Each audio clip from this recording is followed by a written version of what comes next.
that piece of fish that you buy from the fishmonger that you think that's pure protein contains plastic. We get a fair bit of marine debris and ghost nets washing throughout the whole of the Torres Strait Islands, and these pose a number of threats in a few different ways. Ghost nets for me are the most destructive material mankind has ever produced. It's a very complex issue to recover ghost net material from the environment. If we could do something that's good for the future of our people and our home, that's the big vision. Plastic is the most incredible material that mankind has ever produced or will ever produce. It's not plastic. It's our mismanagement of that resource that is the problem. The solutions that we're bringing to the table are game changers. It could literally change everything.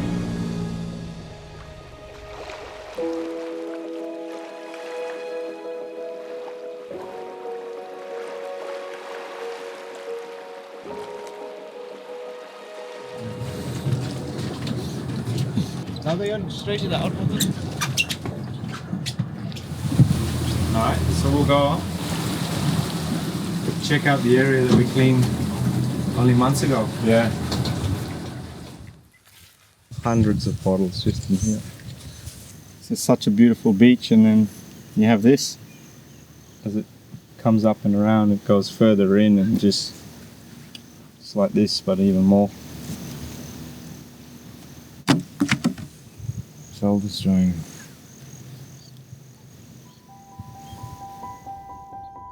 In just over 60 years, the world has produced more than 8.3 billion tonnes of plastic, much of which now pollutes our land and oceans worldwide. So if you can imagine a garbage truck a minute unloading only plastic into the ocean, that's the scariest statistic for me. This will be one cleanup. Actually, this will be one cleanup. Yeah. Yep. We're talking, we've been kind of collecting roughly about 400 kilos per kilometre. Pushed by powerful currents and relentless tides, this rubbish travels thousands of kilometres until it washes ashore on some of our most remote and fragile coastlines. Nowhere is this impact more visible or more devastating than here in Australia and our surrounding islands. What we came across was an inordinate amount of PET water bottles, so single-use plastic bottles, and primarily from foreign countries, Indonesia, Asia. Probably less than 10%, less than 5%, I'd say, were Australian bottles. Australia is number 4 in the world in terms of waste resource management, but unfortunately, foreign countries have no management for their plastics. So their only way that they can deal with it is to ditch it. Australian coastline geography means that the plastic just ends up on our shores. And a lot of the time in the most fragile and delicate of environments. The Torres Strait is surrounded by the ocean. It was just a very integral part of my life growing up. It provided food, provided work, and it also provided a sense of adventure for me. And so with the ocean being so integrated into our livelihood, it just was a very important part of the way and who we are as Torres Strait Islanders. We get a fair bit of marine debris and ghost nets washing throughout the whole of the Torres Strait Islands, and these pose a number of threats in a few different ways. Environmental hazards, for example, the turtles, they eat plastics, marine debris, they think it's jellyfish. So you get a lot of suffocation, they choke from it, and that is the key part of our food source that we rely on in the Torres Strait. The marine debris also itself can be a hazard to travellers. So we're seafaring people, Torres Strait Islanders, and if we get large ghost nets out there, that could be a threat to ourselves travelling and the well-being of the people travelling. I mean, we're in a beautiful location, and if you have a look at these beautiful locations, you'll see the ghost nets, the marine debris all along the shores, and it just doesn't belong there. We face the threat of all of the marine debris that we're collecting just piling up. So what we're looking at is something that we can address and tackle right here at home. Ghost nets for me are the most destructive material mankind has ever produced.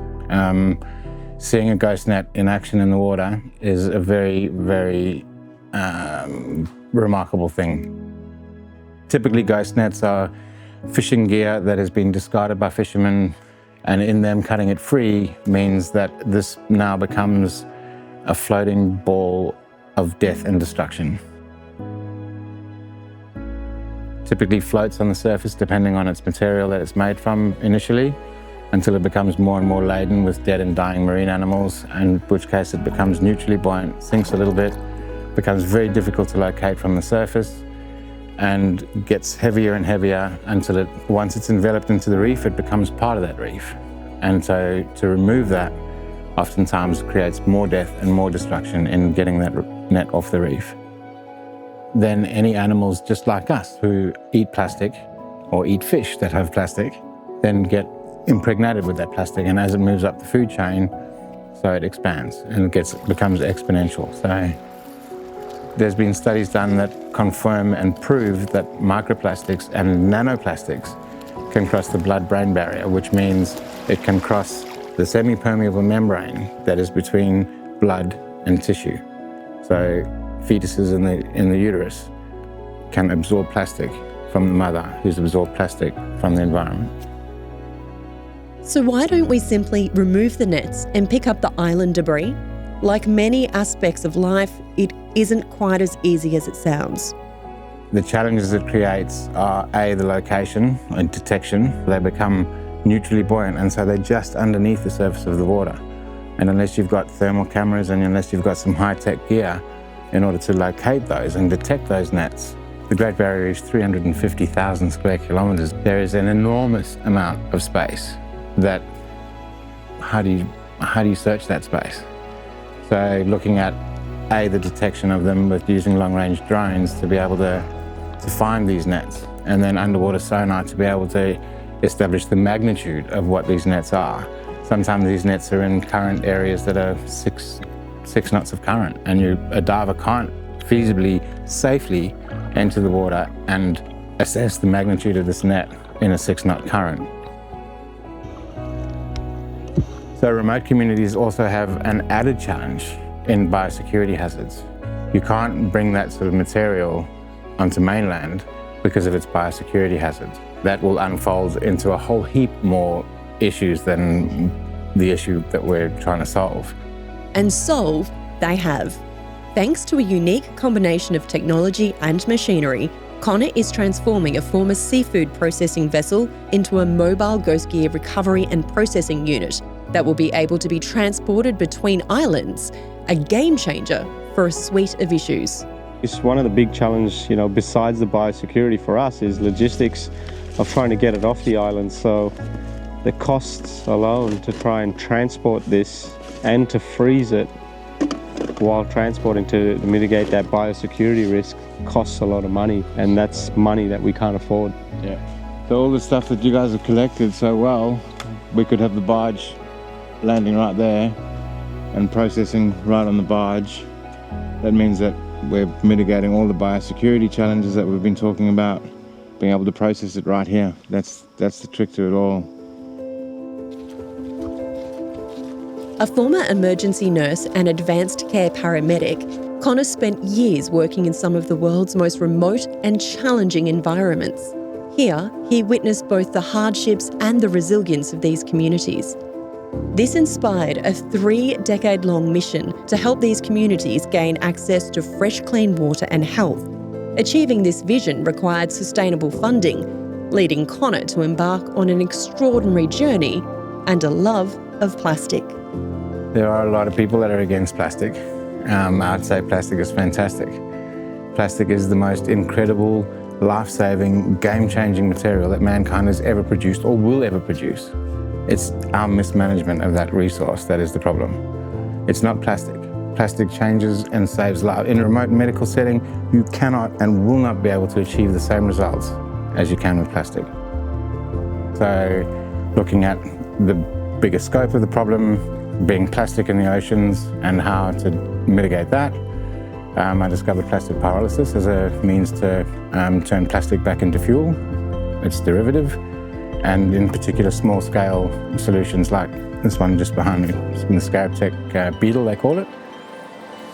Pyrolysis technology uses high heat in an oxygen-free environment to transform plastic into gas, which is then cooled at varying temperatures to produce fuel. This method has been successfully tested on various plastics, including banana farm wrapping, yielding high-quality diesel. This can then be reused directly on the farm to power machinery, creating a sustainable and efficient energy solution. This machine closes gaps immeasurably by providing your own fuel for a start.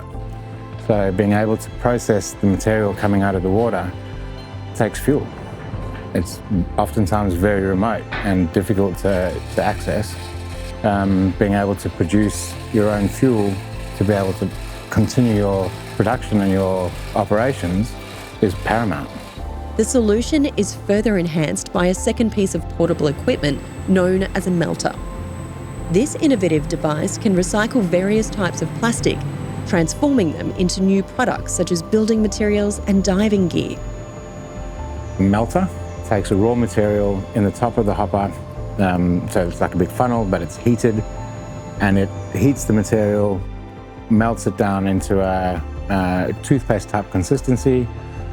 And that goes straight into our machine, but with another added pump on it, can also be extruded into profiles to make building materials, to make fence posts. However, in Dennis's model, he's making fins. So this machine closes gaps. It is the epitome of the circular economy. The fact that we can make plastic out of plastic through that machine is the first time that a circular economy is evidenced. Salty Monkeys, founded and run by Dennis, specialises in high-quality sustainable adventure apparel and dive gear. They collaborate with Indigenous artists and work to promote marine conservation and promote economic development. I guess the big one for us is giving people a sense of purpose here, employment, and that empowers the community. We don't have to leave to look for work. We can be home where we are right now and do great things here. And one of them too is just cleaning up the environment that we see and that we're facing right now locally. A lot of it's just washing onto our shores. Thanks to vital grants, Dennis and Connor are gathering long-term data that will help map ghost gear hotspots, track their movements, and enable faster, safer recovery operations. At the heart of the mission is an AI model built to detect marine debris and ghost nets using state-of-the-art drone technology. Once located, specialist dive teams and vessels like Connor's Processor 1 swing into action, retrieving the ghost gear and transforming it into reusable resources, turning a major environmental threat into a powerful opportunity for sustainable innovation. So we can get out on the ground to find out where the marine debris is coming from so that we can really come up with solutions locally to be able to tackle that and create opportunities in many ways. Their model thrives on collaboration with industry and stakeholders, fostering innovation through shared ideas and the pursuit of new solutions. A recent pilot program with Advance Queensland marks an exciting step forward in tackling the island's biggest challenges. We were fortunate enough to have a lot of innovative people in the Resilient Q team, and I think having a view from many different industries coming together is so valuable, because if we're looking at it one set of lens, we might be missing something that might be very beneficial to our whole operations. Collaboration is key, without a doubt. It's not just about finding the funding, it's about finding the people that can do the work. It's about finding the vessels, the systems, the innovations. It's about working together for a common goal. We can't do it on our own. There's no way. It's too big. We need collaboration, we need to work together, and we need to join forces, really. For Dennis and Connor, the holistic approach also opens up opportunities to repurpose some of the debris that would otherwise be landfill. What we have down here are GPS trackers which are attached to a number of fishing devices, so long lines, nets, etc. Unfortunately, the GPS trackers either stop working, and so what happens is then The fishermen lose all of that and they basically find their way through the currents towards the Torres Strait and get washed ashore. What we'd like to do is use them, basically throw them back out there and track them to understand the currents and flow, so we can also look at where the marine debris and ghost nets are concentrating, so we can go and kind of do something there, either recover the ghost nets, take the hazard away, and then repurpose stuff as well. Life-changing, absolutely game-changing. The fact that it's funded by itself, funded by plastic, and that people get to be empowered with their own funds. Every single person in that community works together, and that's the concept. Everyone works together. The empowering nature of working for a sustainable solution from a community is exactly the reason why the not-for-profit, why Plastics Pirate Compass is such a fantastic concept, because we take the solution to the problem, but we also take 17 sustainable development goals. Being able to take the solution to the problem gives the people the power, returns the power to the people with plastic, because it's fantastic. Well, I feel we're all connected some way, somehow. In the long run, what we're facing here is what people are facing throughout the whole world.